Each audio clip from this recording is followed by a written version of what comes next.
evapotranspirasi, ada infiltrasi, macam-macam kan.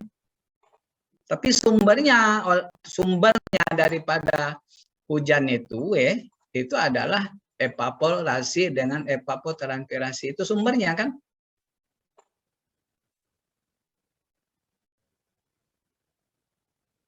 Jadi kemarin kita sudah belajar siklus hidrologi yang banyak kan, yang kita lihat di situ kan.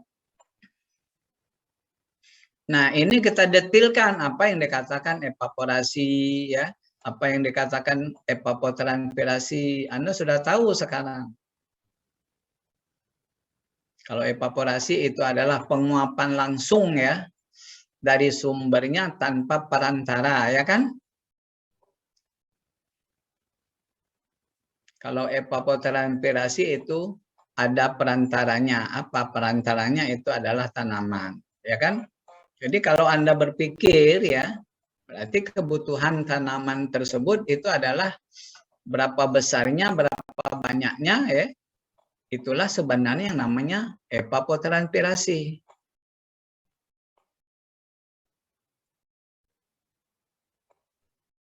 Jelas ya Anda ya, apa pilah-pilahannya itu beda-bedanya udah jelas kan?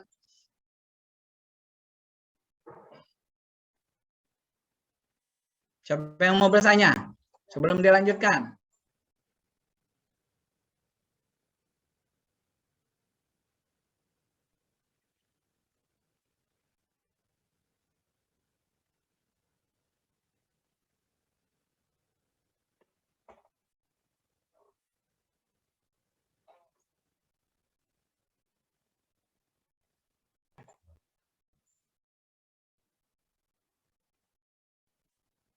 Ini gambar yang sebelah kanan ini adalah salah satu contoh evaporasi ya kan, dia terjadi penguapan langsung ya kan.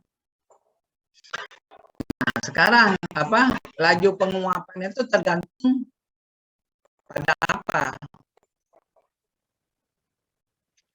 Nah, penguapan itu ya namanya evaporasi dengan evapotranspirasi itu tergantung banyak kan. Arti yang tergantung itu yang mempengaruhinya kan. Ya. Tekanan uap air permukaan, air dan udara di atasnya ya kan, itu kan mempengaruhinya. Kemudian apalagi yang mempengaruhinya? Kecepatan angin, kemudian peristiwa radiasi matahari ya kan, itu kan mempengaruhinya kan. Nanti itu ya data-data itu, nilai-nilai itu kan bisa diteliti dan bisa juga diambil dari BMKG kan.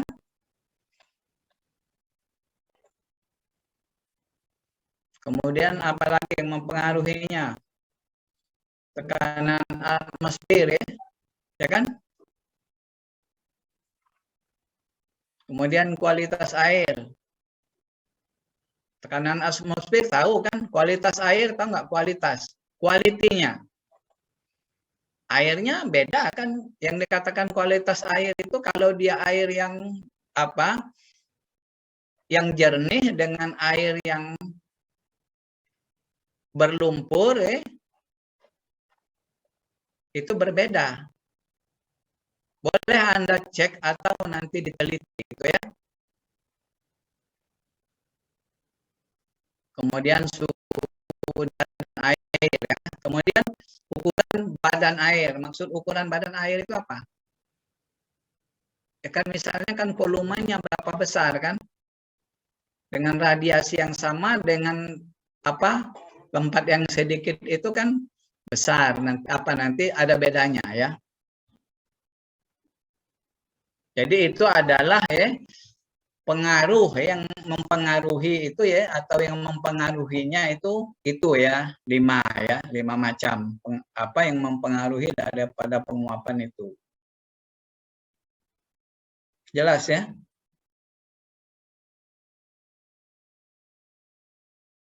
Jadi itu yang semua ini ya, semua dari 1 sampai 5 itu ada datanya kan, harus terrecord atau kita cari atau kita buat sendiri atau kita teliti sendiri ya.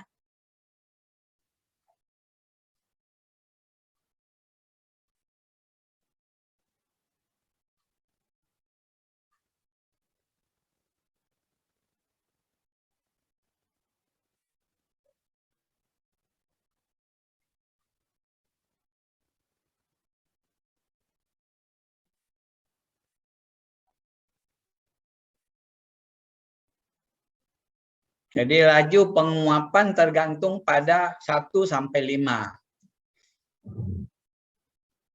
Arti tergantung itu artinya yang mempengaruhi kan, yang mempengaruhi daripada kejadian daripada evaporasi dengan evapotranspirasi ya.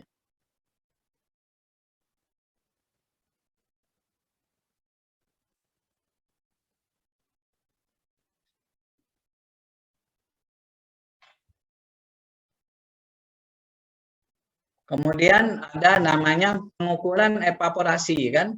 Jadi sebenarnya evaporasi itu bisa kita ukur ya kan. Bisa kita ukur ya. Evaporasi itu bisa kita ukur ya. Kenapa harus kita ukur? Kenapa harus kita ukur ya? Supaya jumlah air yang menguap ke udara itu berapa ya kan? Untuk apa kita menghitungnya itu?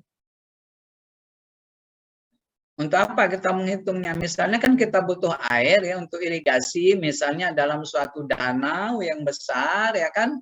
Ya kan? Kemudian untuk kebutuhan apa? Tanamannya berapa? Nanti kan evaporasinya berapa? Yang langsung di danau itu terjadi evaporasi, kemudian di tanaman terjadi evapotranspirasi, itu kan bisa dihitung itu kan? Jangan sampai nanti ya kekurangan air kan? Itulah gunanya kita mengukur evaporasi, ya kan? Kan nggak ada gunanya.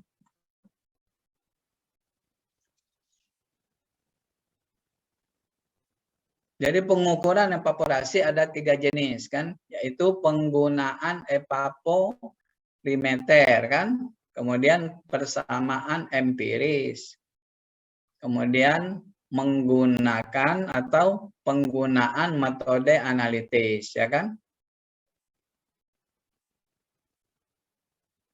Jadi penggunaan evaporimeter itu kan alat ya. Kemudian persamaan empiris. Kemudian penggunaan metode analitis kan. Anda tahu nggak apa beda antara 2 dengan 3 itu? Empiris dengan analitis.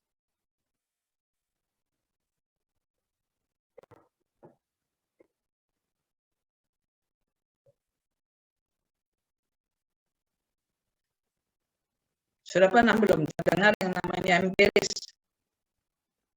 dengan analitis?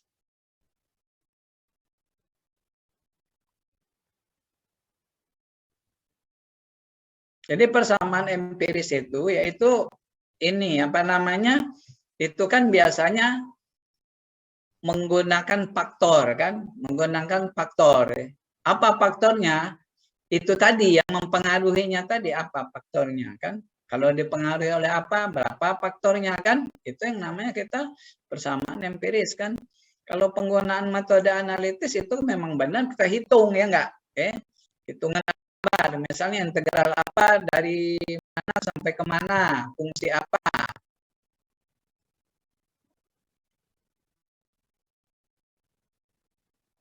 Itu adalah pengukuran evaporasi ya. Siapa yang mau bertanya sampai di sini?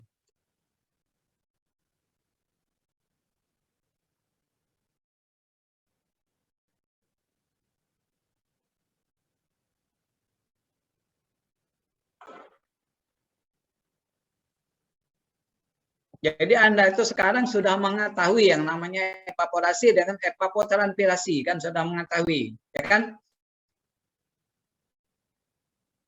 Definisinya sudah tahu apa evaporasi, apa yang dikatakan dengan evapotranspirasi, sudah tahu tadi kan? Ya enggak? Untuk apa kita ngapain? Kita mau ngukur-ngukur itu, mau ngitung itu untuk apa? Ya banyak kegunaannya kan. Kebutuhan air untuk irigasi nanti kan. Kebutuhan air untuk apa tanaman padi, kebutuhan air untuk tanaman tebu ya kan? Itu kan itu kan memakai apa? Irigasi teknis kan nanti berapa liter per hektar kan dipakainya kan?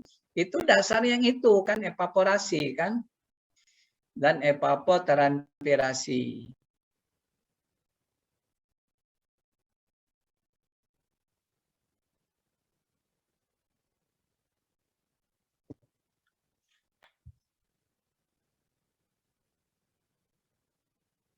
Lanjutkan ya. Nah, tadi adalah penggunaan evaporimeter itu kayak apa? Itu di gambar sebelah itu ya, ada alat ya, pan ya. Nah, sekarang Bapak tanya nih, Anda itu pernah apa namanya praktikum apa hidrolika nggak? Praktikum apa mekanika fluida dengan hidrolika pernah nggak? Sudah, Pak. Pernah atau belum atau sudah? Gimana? Sudah belum? Sudah pernah, Belum. Pak. Sudah. Sudah. Sudah pernah ya? Nah, itu ya di sebelah lab itu ya. Kalau Anda ke Indralaya, ya di sebelah lab itu kan ada yang dipagar kan? Ada dipagar dengan pagar apa? BRC itu kan? Itu ada pagar itu kan? Itu banyak itu alat-alat. Ada yang ini nih untuk mengukur apa namanya? Evaporasi kan?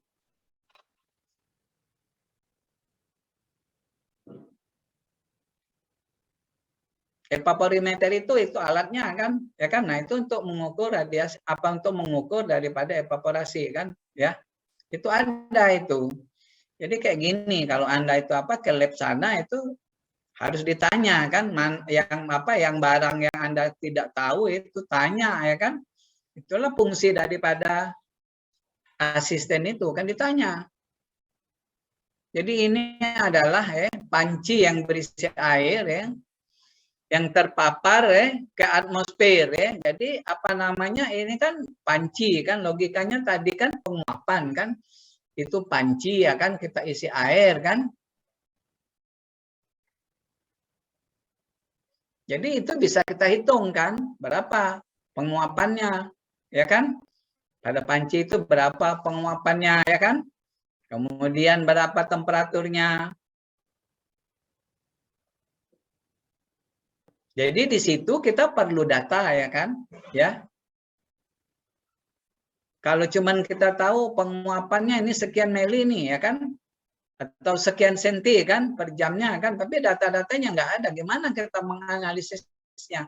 Kenapa dia terjadi penguapan sebesar itu? Bagaimana caranya? Ya kan? Itu kita hitung kan berdasarkan apa? Itu ada namanya data meteorologi kan, ya kan? Ada data kan dikeluarkan di situ ada datanya kan, temperaturnya berapa, kelembapannya berapa, kecepatan anginnya berapa, ya. Kemudian ya suhu ya, suhu udara dan air itu di sekitar itu berapa, ya. Jadi suhu daripada air yang kita taruh di situ harus kita ukur berapa, ya kan? Suhu awalnya berapa, ya kan? Air itu kan ada temperaturnya nggak air itu?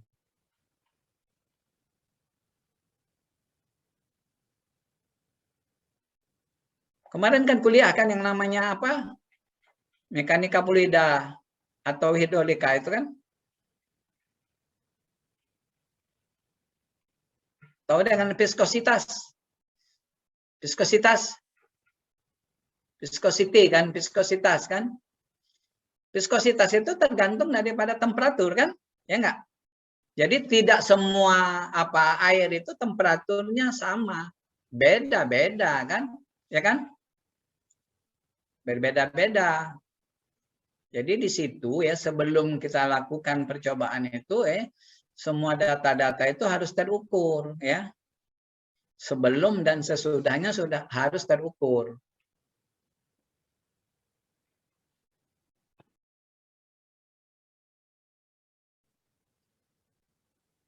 Jelas ya? Jadi ya data-data itu harus kita lengkapi sebelum ya dan sesudahnya harus kita ukur ya kan, supaya kita bisa menganalisis misalnya di dalam pan itu sekian ya kan, ya enggak? Sekian senti atau sekian mili kan airnya berkurang, itu kita hitung kan?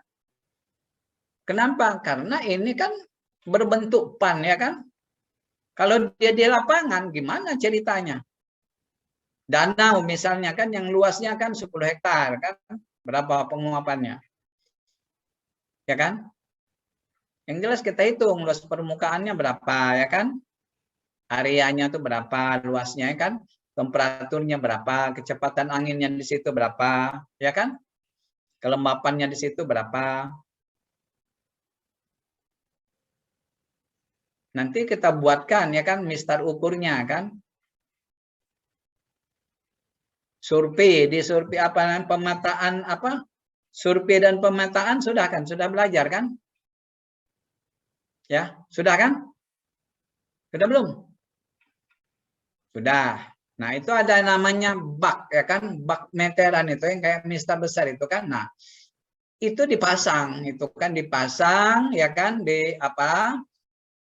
Di permukaan air itu ditegakkan tegak lurus, dipasang tegak lurus, nanti dibaca berapa pembacaan awal daripada muka air itu. Itu nanti kan berubah kan, naik turun kan dia kan. Kalau dia naik berarti di situ ada terjadi apa? Hujan ya kan. Kalau dia turun kan berarti terjadi pengaliran kan kayak gitu. Ya kan? Kalau kita stop pengalirannya, kalau kita mau melihat berapa evaporasinya kan, itu bisa dihitung semua. Nggak ada yang nggak bisa dihitung. Ya. Asalkan data-datanya lengkap, ya kan? Luas danaunya berapa, temperaturnya berapa, kecepatan anginnya di situ berapa, kelembapannya di situ berapa, ya kan? Curah hujannya di situ berapa.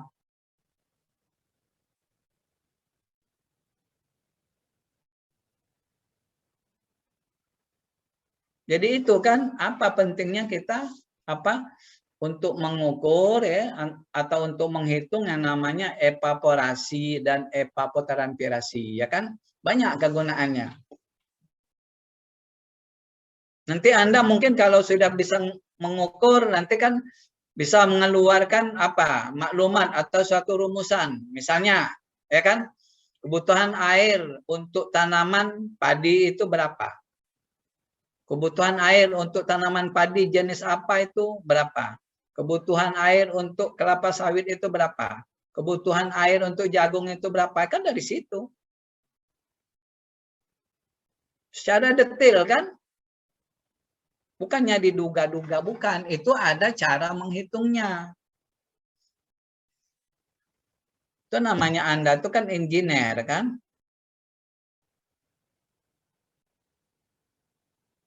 Rumusnya ada, ya kan? Cara menghitungnya ada. Jadi di mana letak apa kesulitannya di situ? Lanjutkan ya. Jadi ada tipe ya, tipe apa evaporimeter tadi antara lain ini tipenya. Ini kan apa jenis daripada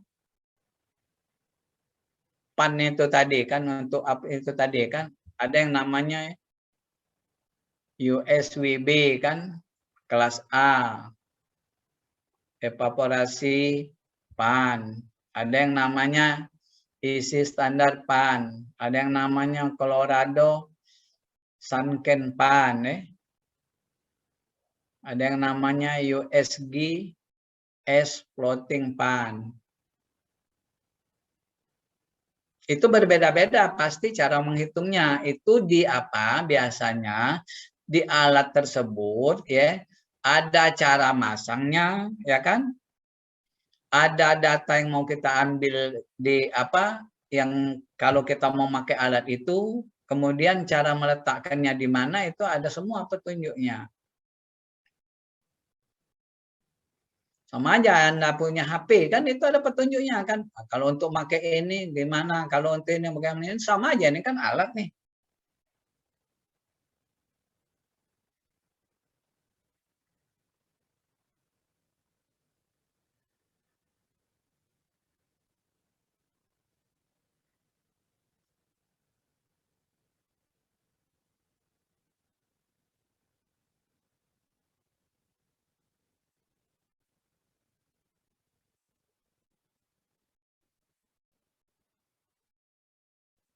Tolong ya saya minta nanti gini apa namanya kan ini kan belajar hidrologi ya. Jadi Anda itu ya tolong didata itu alat-alat apa namanya yang di lab itu ya kan. Yang di luar baik pun di dalam yang namanya data untuk apa hidrologi tolong didata kan. Ya, sebagai tugas Anda nanti tolong didata itu ya. Ini alat apa untuk apa? Ini alat apa untuk apa ya? Tolong didata ya. Ya dicatat, ingatkan itu ya. Biar Anda tahu, jangan Anda nggak tahu ya. Jadi tugas Anda itu tolong didata itu ya, alat-alat apa hidrologi di lab itu. Ini untuk apa gitu aja. Bentuknya seperti apa itu dipoto ya. Biar Anda tahu. Ini tipe apa? Tahu mesti. Jangan Anda sebagai mahasiswa teknik sipil, alat-alat itu aja nggak tahu namanya, nggak tahu apalagi mau makainya kan. Tahu aja dulu ya. Rupa dan bentuknya harus tahu dan kegunaannya untuk apa, gitu aja. Ya tolong dicatat. Jadi Anda itu ya, tolong ya di apa ya, dicatat ya alat-alat ya hidrologi di lab itu tolong dicatat. Itu dipoto, diberikan keterangan itu alat apa untuk apa gitu aja. Ya jangan Anda tuh kan sepanjangan bengong. Orang bicara ini nggak tahu mana harus tahu. Kalau kegunaannya untuk makainya nanti itu urusan nanti ya kan. Yang penting bentuk ya atau rupanya tuh Anda harus tahu.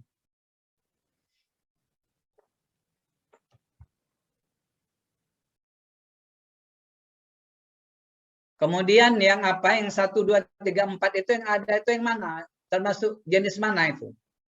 Yang ada di lapangan itu, yang dipasang di dalam pagar itu.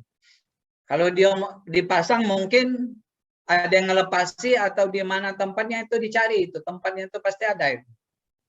Yang jelas dulunya itu di dalam pagar itu dipasang. Ya. Ada juga yang ini tadi apa namanya? Ini nih, yang sebelah ini coba lihat. Sebelah kanan gambarnya yang bulat kecil itu alat apa itu? Pasti Anda nggak tahu itu alat apa itu. Itu kan pan, kan ada airnya kan? Nah, yang sebelahnya itu alat apa itu? Ah, untuk mencari kecepatan angin, ya kan?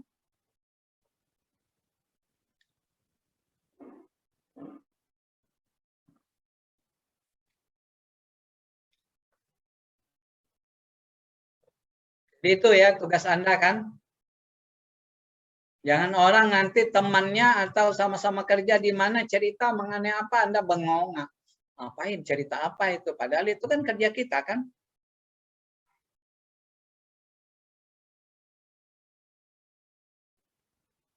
Jadi Anda tuh harus tahu ya.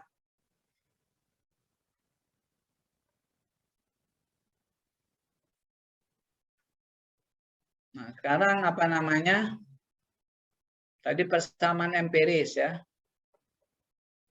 Jadi persamaan empiris itu ya meliputi persamaan Mayer ya, kemudian persamaan Rohwer kan.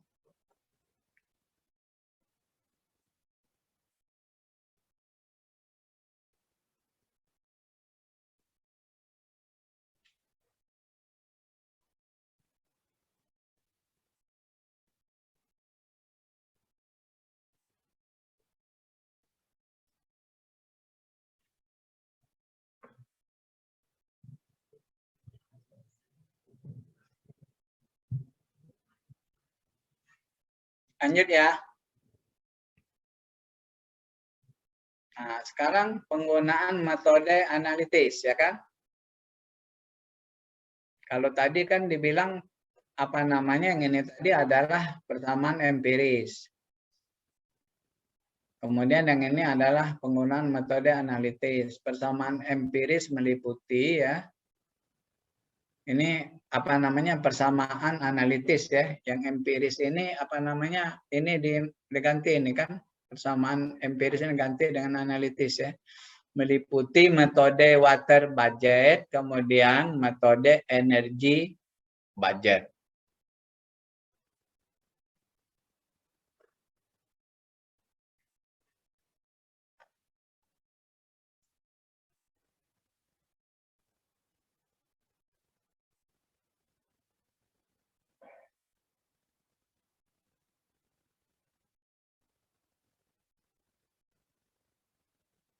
Lanjut ya. Siapa yang mau bertanya? Saya tanya lagi nih, siapa yang mau bertanya? Nah, ini adalah contoh ya. Contoh ya. Contoh ya atau gambar ini ya supaya Anda itu terpikirkan ya kan yang kita bilang di pangkal tadi evapotranspirasi ya. Evapotranspirasi itu ya simbolnya adalah I besar, T besar, ya kan? Ya, jelas kan? Nah, sekarang ilustrasinya coba kamu lihat gambarnya ya. Kalau dia transpirasi, kan transpiration kan bahasa Inggrisnya. Kemudian ada hujan ini di sini nih, ada hujan turun ya kan. Nanti ada evaporasi ya kan. Kemudian ada transpirasi kan. Jadi kalau digabung dua-dua ini tadi ya, itu adalah namanya evapotranspirasi. Ya. Nah, kita kan mempelajari ya evapotranspirasi kan. Nah, apakah yang apa namanya dari turun hujan ini yang terjadi cuma yang ini? Enggak, ya kan? Banyak yang kejadian yang lain, ya kan? Ada yang waktu kita siklus hidrologi kemarin kan ada yang namanya aliran di permukaan, ya kan? Ada yang namanya meresap ke dalam tanah, ya enggak? Ya. Tapi oleh karena kita ya mempelajari mengenai evapotranspirasi, jadi yang kita lihat di situ adalah yang dua macam itu, ya kan? Jangan disangka bahwa ya kejadian setelah hujan itu cuma dua itu aja yang terjadi, bukan. Nah, itu lengkapnya itu adalah pada siklus hidrologi. Jelas nggak? Jangan cuman bilang Anda ini hujan ini cuman ini aja, ini nguap aja, ya kan? Nguap melalui apa? Melalui tanaman dengan menguap langsung ya. Nguap langsung dari air atau dari permukaan tanah yang tergenang. Bukan yang itu aja kejadiannya. Banyak kejadiannya. Yang digambarkan di sini ini adalah yang ada pengaruhnya yang ada hubungannya dengan kita bicarakan hari ini, evapotranspirasi ya kan?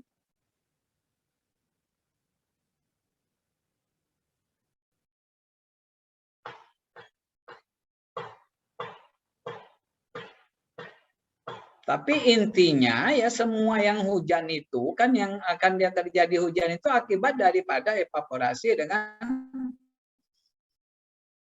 besi. Itu kan intinya kan.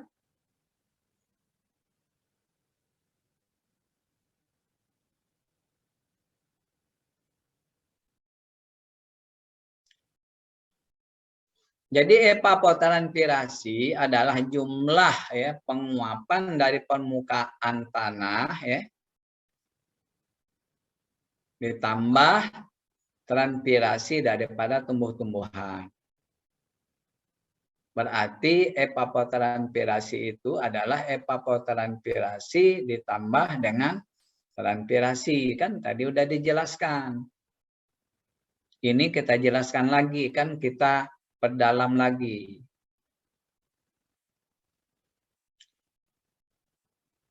Kenapa digambarkan seperti ini? Tidak ada airnya. Sebenarnya di sekitar ini kan basah kan? Kalau dia dari hujan kan basah, ya kan? Nah, jadi air yang akan membasahi tanah yang di sekitar ini, kata tanaman itu akan terjadi evaporasi, atau air yang tergenang itu akan terjadi evaporasi. Nggak tahu dia tergenang di apa ya, di cekungan, atau dia tergenang di danau, di sungai, atau di rawa, itu sama.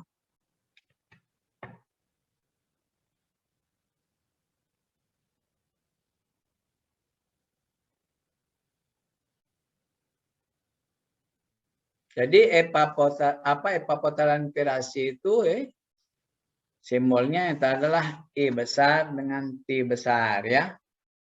Lanjut ya.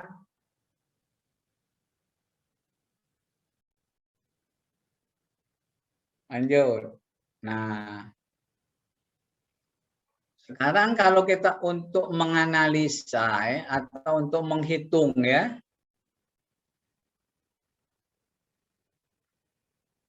Jadi untuk menganalisa atau untuk menghitung kebutuhan air tanaman itu ada berapa macam? Itu ada 3 macam. Satu metode Blaney dan Cridel ya. Kedua metode Penman. Yang ketiga adalah metode energi kan. Metode energi ini ada juga dia bilang metode energi ya kan. Ada juga orang bilang metode radiasi ya.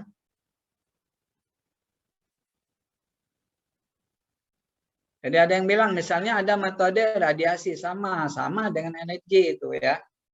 Energi itu kan energi matahari yang dimaksudnya kan, radiasi itu kan radiasi matahari. Ya. Jadi ada 3 metode kan, ada 3 metode untuk menghitung kebutuhan air tanaman itu.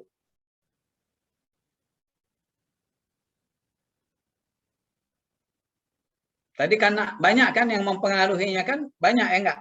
1, 2, 3, 4, 5 kan yang mempengaruhinya kan. Nanti ada data-datanya ya. Yang metode-metode ini sendiri kan ada rumusnya, dan di dalam rumus itu harus perlu data.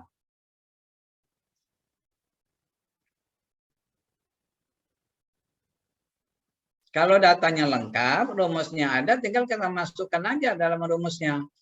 Nanti berapa? IT-nya berapa? Atau evapotranspirasinya berapa?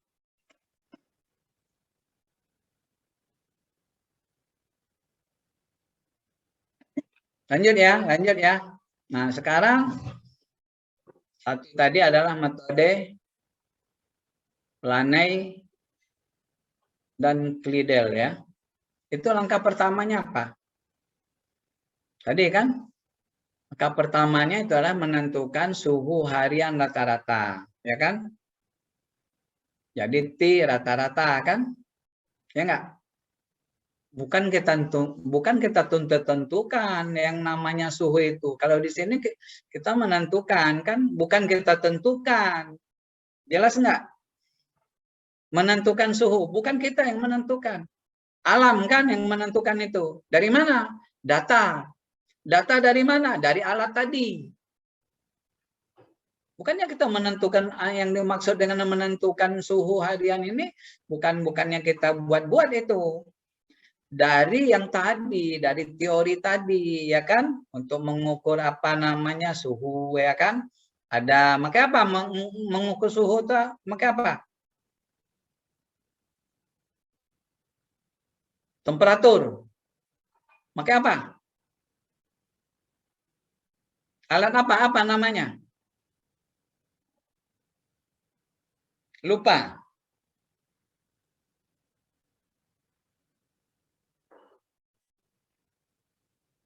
Kalau alat untuk mengukur panas badan itu apa namanya? Termometer, Pak. Termometer, sama. Ini juga untuk menentukan suhu harian rata-rata itu harus memakai termometer. Ada termometernya kan, ada termometer ruangan ya kan? Ada termometer dipasang di luar kan? Kita ini aja di Indonesia ini aja yang di kantor yang di mana-mana coba kamu lihat. Termometer lagi nggak ada di kantor itu dipasang. Itu kan keanehan kita nih, kantor kita ini ya. Coba kamu lihat di kantor ya, semestinya ya setiap kantor, setiap apa itu ada termometer di situ. Ya kan?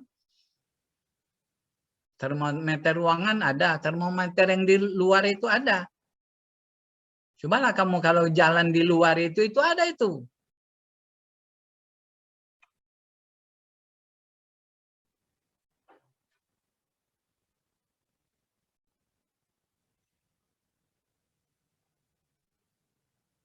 Di Arab sana, di apa namanya, di Mekah atau di Madinah sana, kan ada termometernya nggak itu? Gimana orang mengukurnya itu bahwa di situ panasnya itu 37 derajat, 40 kan? Ya itu dari termometer itu kan.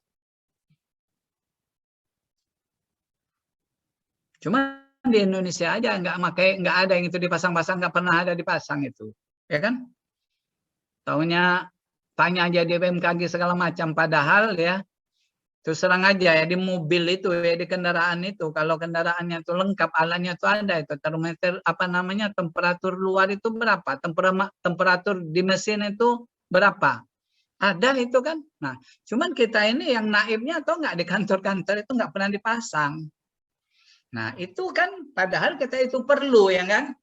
Jadi kalau Anda mau meneliti yang namanya menentukan suhu harian rata-ratanya itu harus dipasang termometernya kan. Di pasar itu banyak itu jualannya, ya kan, murah.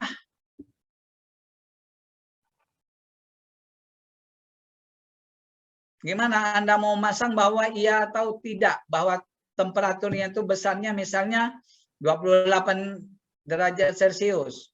Bahwa itu benar atau tidaknya gimana kamu? Kalau Anda mau meneliti, misalnya mau mencari ini ya, apa menentukan temperatur itu gimana? Jadi harus kamu pasang minimal 3 kan, ya kan? 3 termometer kamu pasang ya. Yang berbeda produknya supaya dia akurat kan, ya kan? Ada analisisnya nanti ada 3 macam itu kan, 3 macam termometer itu, 3 macam produk itu, 3 macam buatan itu, ya pasti ada berbeda kan sedikit. Jadi rata-ratanya ada kan? Itu rata-rata alat kan, rata-rata buatan A, buatan B, buatan C itu rata-rata alat kan. Nanti ada namanya rata-rata keseluruhan yang kita ukur ya. Jadi kayak gitu cara orang itu kan. Kemudian menentukan persentase harian rata-rata jam siang tahun, nilainya tuh P kan.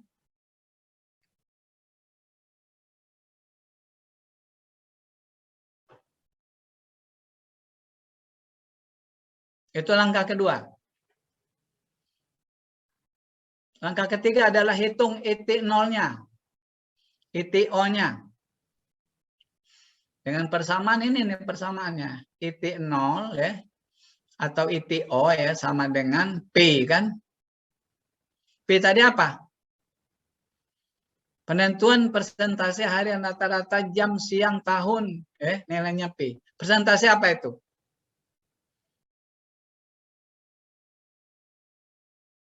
Persentase panas matahari, ya kan?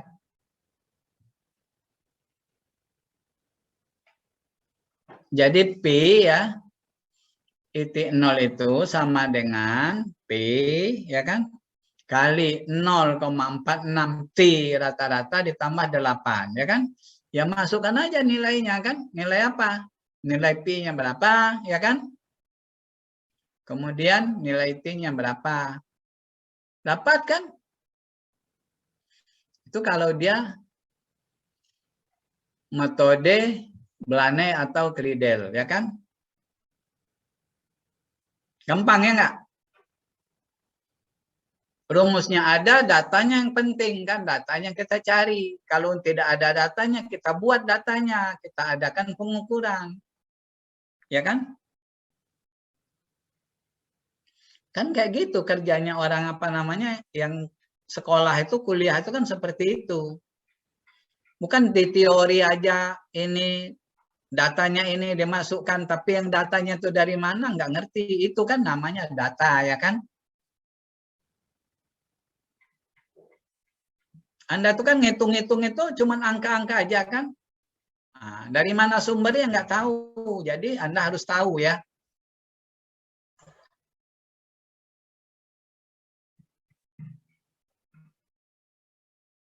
Nah, sekarang gimana cara apa tadi?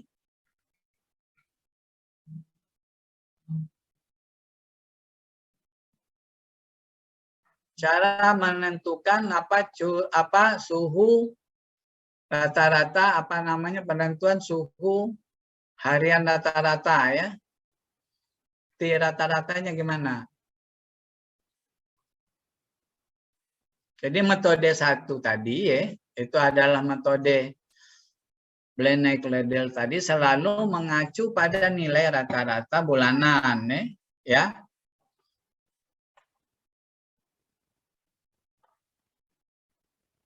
Itu mengacu pada nilai rata-rata bulanan baik untuk suhu maupun titik nol ya. Titik nol itu tadi apa? Apa titik nol tadi? Evaporasi ya kan? Jadi ya, jika ditemukan ya, kan ditemukan ya. Jika ditemukan ya bahwa rata-rata T pada bulan Maret adalah 28 derajat Celcius ya, misalnya T-nya ya. Berarti kan bulan Maret rata-rata suhu hariannya itu adalah 28, ya enggak? Jadi itu yang kita pakai.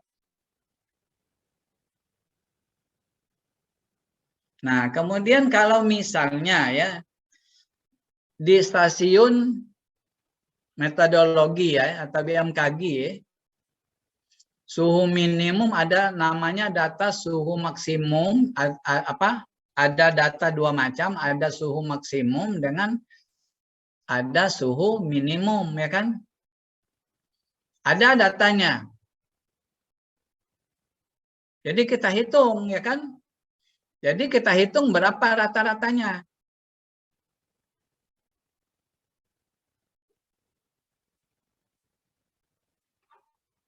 Hmm.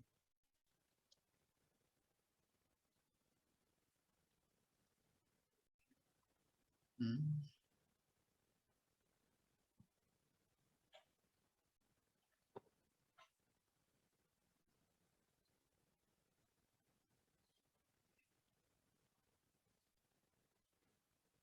Jadi kita hitung, coba diperhatikan rumus di bawah ini nih. Ini yang di bawah ini kan rata-ratanya kan.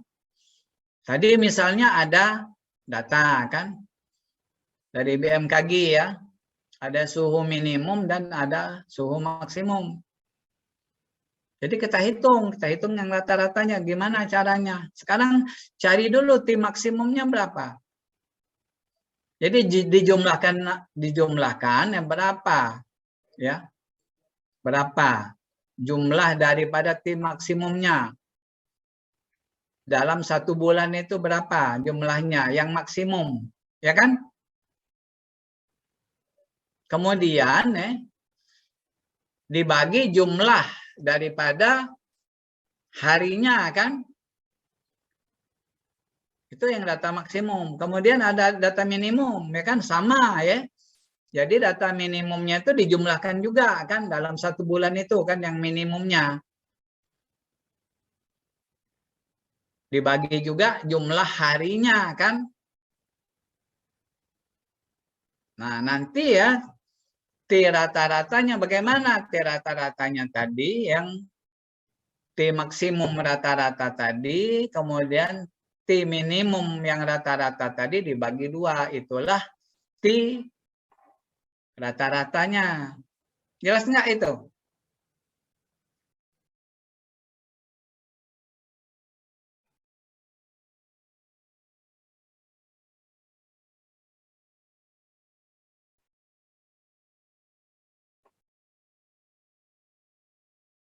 Ada nggak yang mau bertanya sampai di sini?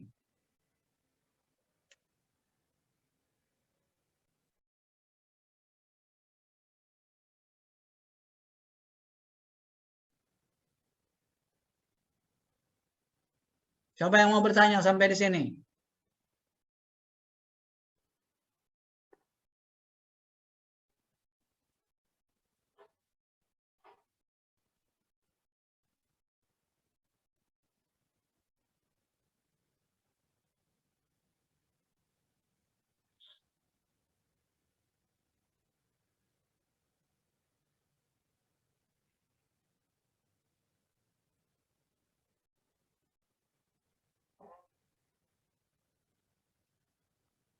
Jadi apa namanya? Yang ini kan sudah terjawab berarti kan?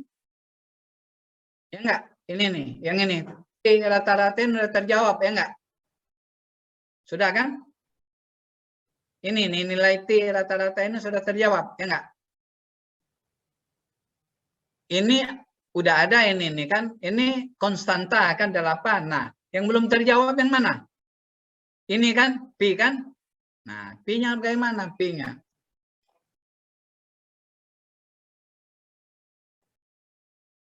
Nah, sekarang Pi-nya ya. Coba Anda perhatikan. Ini gambar apa ini?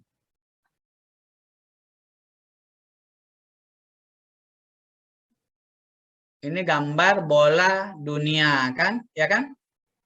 Ini yang garis yang hitam yang tengah-tengah ini apa namanya? Ini 0 ini. Ya kan? Kalau dia ke bawah sini adalah S kan? Ke atas ini N. Pernah nggak lihat ini nih? Saya tanya dulu. Pernah nggak? Pernah, Pak. Pernah. Pernah terlihat saja kan? Ya kan? Pernah terlihat saja, ya kan? Waktu Anda SD atau SMP, pernah nggak guru Anda ditaruhnya di atas meja yang menunjukkan bahwa ini adalah khatulistiwa atau ekuator? Pernah nggak? Saya tanya. Kalau bilang pernah, kasih tahu pernah. Kalau enggak. Ya kan? Pernah, Pak. Pernah kan?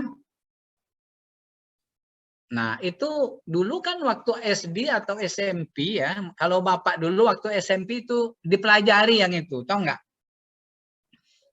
Ya. Nah, ini ketemu kan? Ketemu kita kan? Ketemu ya nggak dengan ini ketemu. Udah berapa tahun nggak ketemu sama dia ini kan gambar ini kan? Nah, ini ketemu. Jadi artinya Anda yang belajar dulu tuh yang ini bukannya cuman belajar itu kan main-main, itu kan ada gunanya. Cuman nanti ketemu itu tuh kapan ketemunya. Nah, itu kan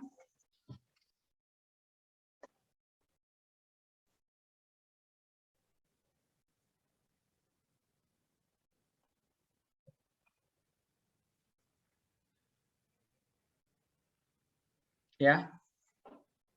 Jadi ini ya untuk mencari nilai Pi tadi, bagaimana caranya mencari nilai Pi tadi ya. Jadi kita untuk menilaikan tadi ada tabel nanti kan untuk menentukan nilai Pi ya. Tabel yang akan kita gunakan nanti ada ya. Jadi untuk menentukan nilai P-nya itu perkiraan garis lintang area jumlah derajat atau selatan ya khatulistiwa. Lihat gambar ini kan. Misalkan nilai P untuk bulan Maret harus ditentukan untuk daerah dengan garis lintang 45 derajat selatan. Itu bisa dibaca dalam tabel nanti. Ya kan? Sehingga nanti ya tabel 1 dapat dilihat bahwa nilai P selama bulan Maret 0,28 ya kan. Jadi P-nya tuh 0,28 ya kan.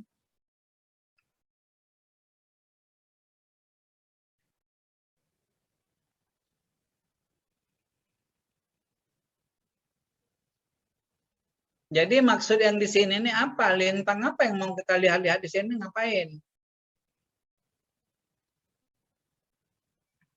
Apa yang harus kita sesuaikan? Ini kan contoh kan, sekadar contoh kan, ya enggak? Nah untuk pemakaian kita, untuk di lapangan, untuk sebenarnya bagaimana? Ini kan menentukan lokasi, tahu nggak dengan lokasi? Lokasi titik tempat kalian itu apa? Melakukan penelitian, itu ada apa namanya? Ada garis lintangnya kan, lintang utara, lintang selatannya ada, ya kan? Jadi dibacanya sesuai dengan lokasi itu di tempat itu, ya kan? Jangan nanti ada masuk-masukan yang ini ya enggak. Ini nih kata anu guru kami dulu ini kayak gini, masukkan aja ini. Bukan itu, ini kan dikasih tahu, ya kan? Kenapa harus kita menentukan apa ini? Apa bola dunia ini kan supaya kita nanti bisa menentukan di lapangan itu berapa, di mana posisi tempatnya itu, di mana. Lintang utara berapa, lintang selatan berapa di tempat itu, ya kan? Tempat kita mengadakan penelitian itu posisinya berapa di dalam peta ya. Jadi nilainya itu berbeda. Ini sekedar contoh ya kan, contoh, tahu nggak?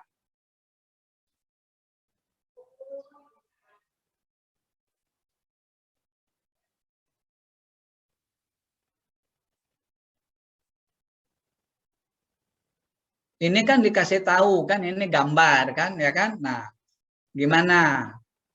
Posisinya di mana? Kan kayak gitu.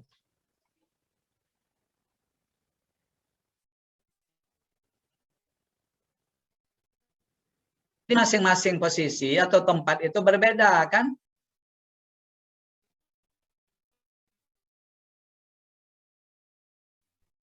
Koordinatnya juga ada kan?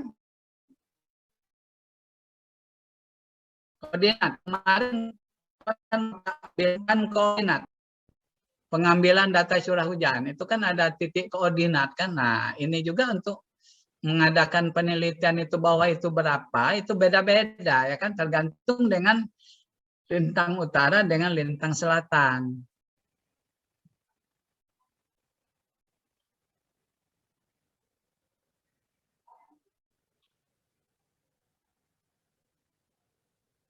Jadi kalau Anda mengadakan penelitian di Palembang kan, itu pasti beda nilai P-nya kalau Anda nanti mengadakan penelitian misalnya di Inggris sana, beda.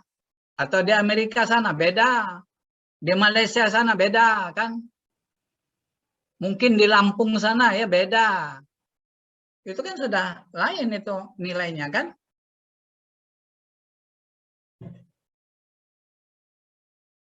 Jadi salah satu contoh itu adalah di bulan Maret sama dengan didapat tabelnya ini ya. Coba Anda lihat ya kan. Ini tabelnya ini ya kan. Ini sudah ditabelkan ya.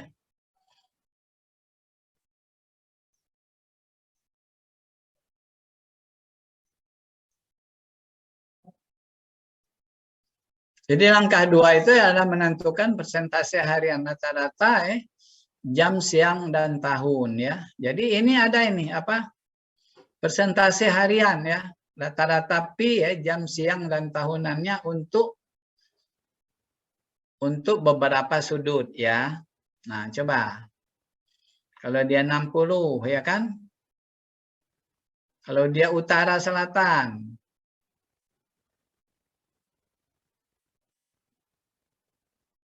Kemudian kalau dia bulan Februari kan?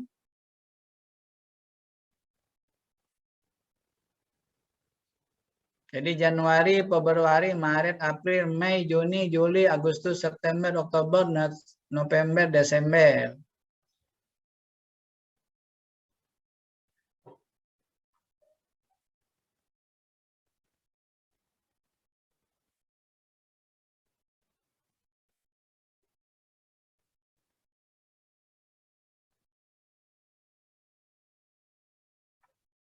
Mana tadi Maret?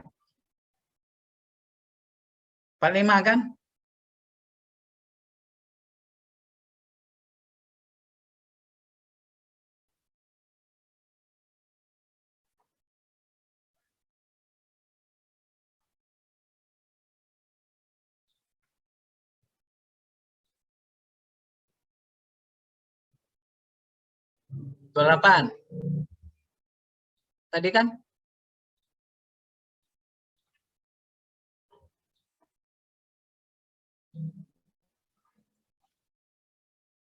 Jadi apa namanya? P-nya itu kan sudah terjawab kan, tinggal kita masukkan aja berapa hasilnya.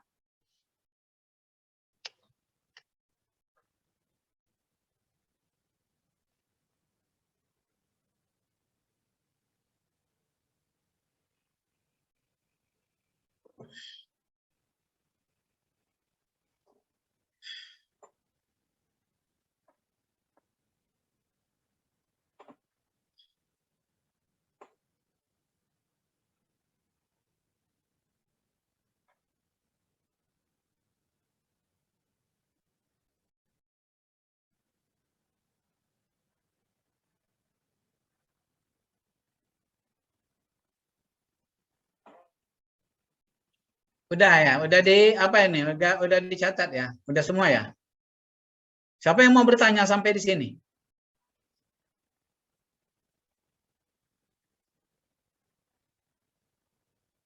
Nah, sekarang masukkan nilainya tadi. Ya, langkah ketiga hitung IT nolnya, ya persamaan tadi ya, masukkan. Ya.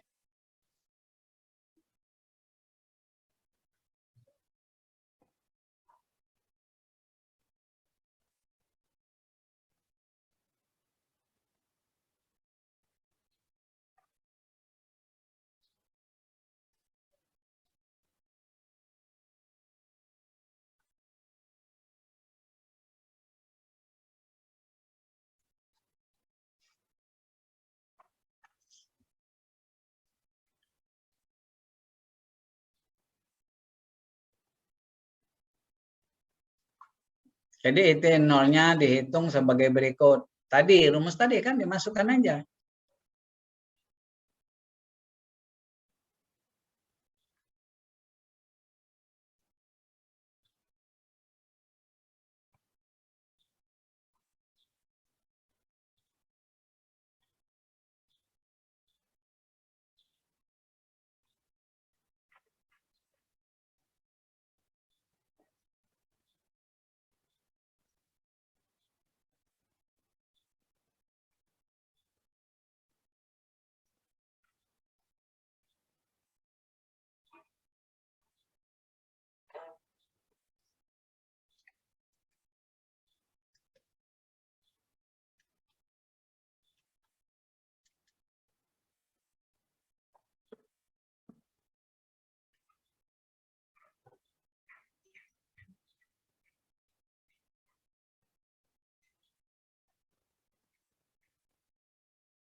Ada yang mau bertanya nggak sampai di sini?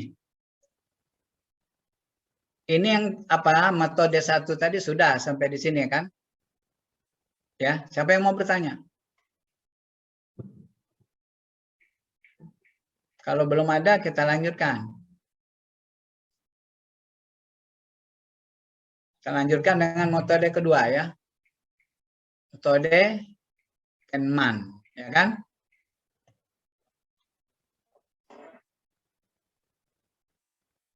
Itu adalah metode Penman kan. Tapi di sini adalah versi baru metode Penman adalah metode Penman Montate. Berarti kan Penman itu cara si Penman dulu ya ditambah dengan si Montate ini ada ini lagi kan, ada tambahan lagi kan. Makanya dia berdua kan sekarang. Kalau dulu itu Penman ya.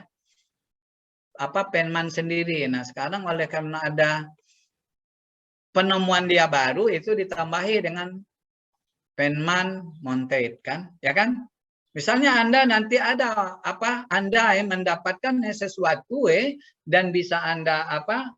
Pertanggungjawabkan, mungkin ada diseminarkan kemana-mana, diakui, nanti udah nambah lagi nanti cara Anda, ya kan?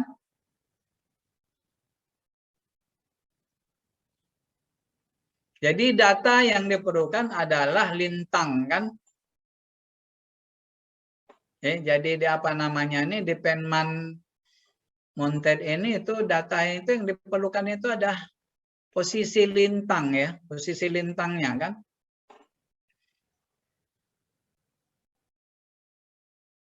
Posisi lintang atau LL. Kemudian suhu ya. Simbolnya T kecil. Kemudian persentase panjang matahari ya. Persentase panjang matahari. N dibagi N besar. N kecil dibagi N besar kan. Kemudian apalagi data apa lagi yang diperlukan di situ? Kecepatan angin ya. Kecepatan angin itu adalah U ya. Kemudian kelembapan ya kan.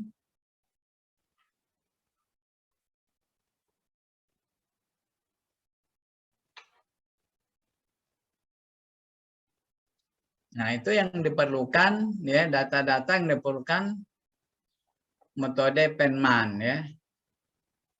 1, 2, 3, 4, 5 ya kan?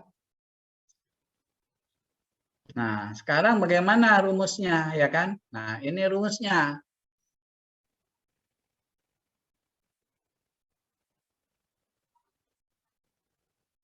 Jadi apa namanya? Rumusnya adalah ya lambda IT ya, I besar T besar sama dengan delta kali Rn dikurang G ya. Kurung tutup ditambah PA kali CP ya kali IS dikurang IA dibagi RA. Total ini dibagi dengan delta ditambah gamma kali 1 ditambah RS dibagi RA kurung tutup.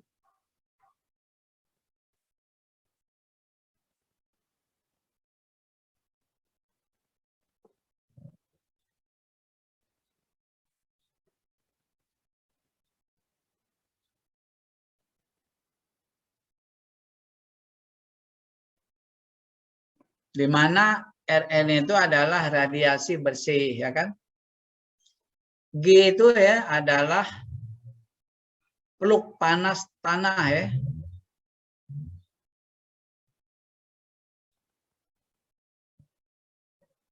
Kemudian ES dikurang EA mewakili ya defisit tekanan uap udara.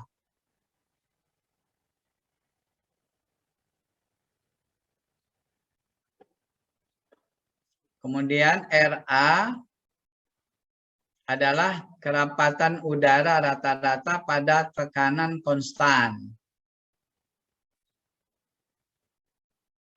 CP itu adalah panas spesifik udara ya. CP itu adalah panas spesifik udara. Delta ya.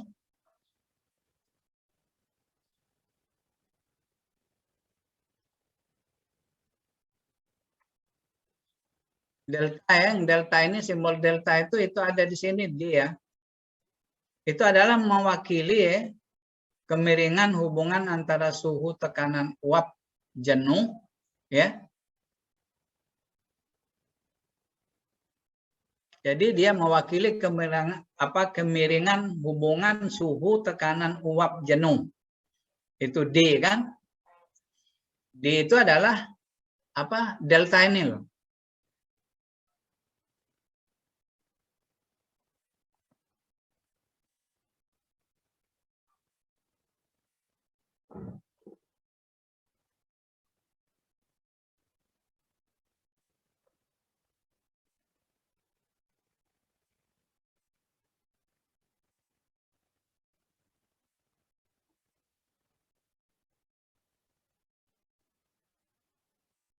Kemudian G kecil itu adalah konstanta ya.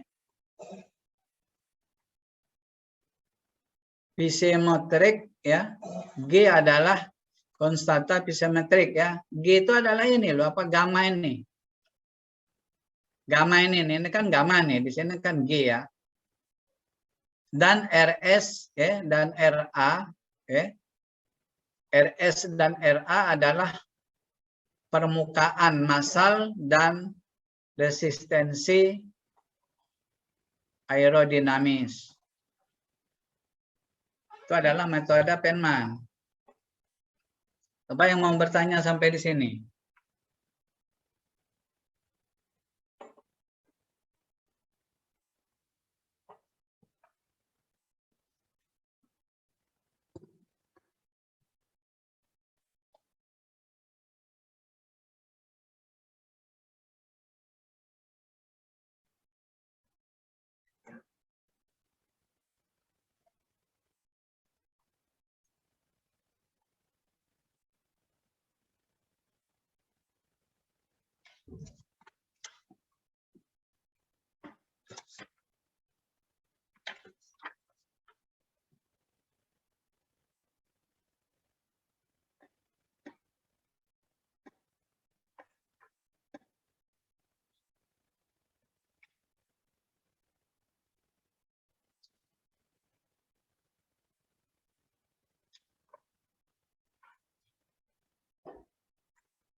Ini kemarin.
Siapa yang mau tanya sampai di sini?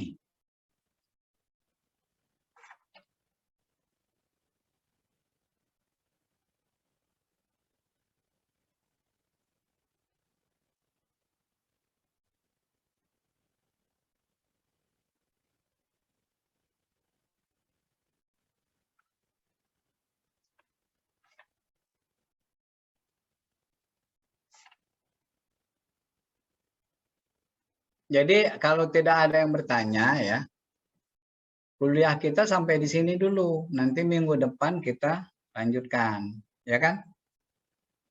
Terus yang tadi ya, yang tugas tadi ya, tolong dipoto ya alat-alat yang ada hubungannya dengan pelajaran hidrologi di lab itu kan.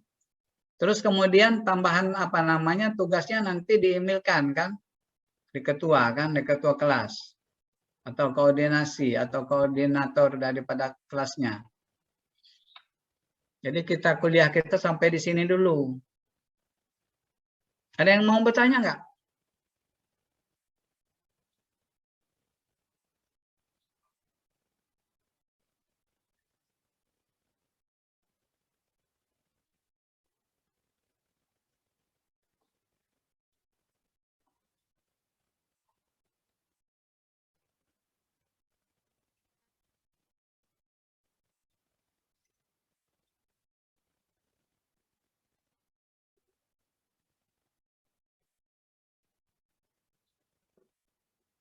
Izin bertanya, Pak. Untuk tugasnya itu diketik atau ditulis tangan ya, Pak?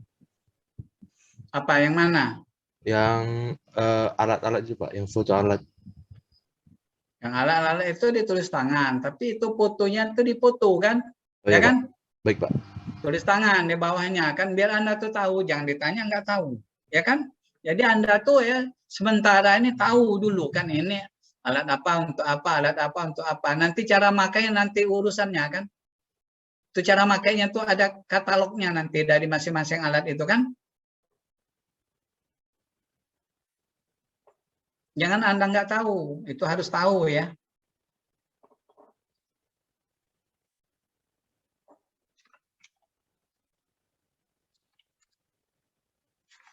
Jadi kuliah kita hari ini sampai di sini dulu ya.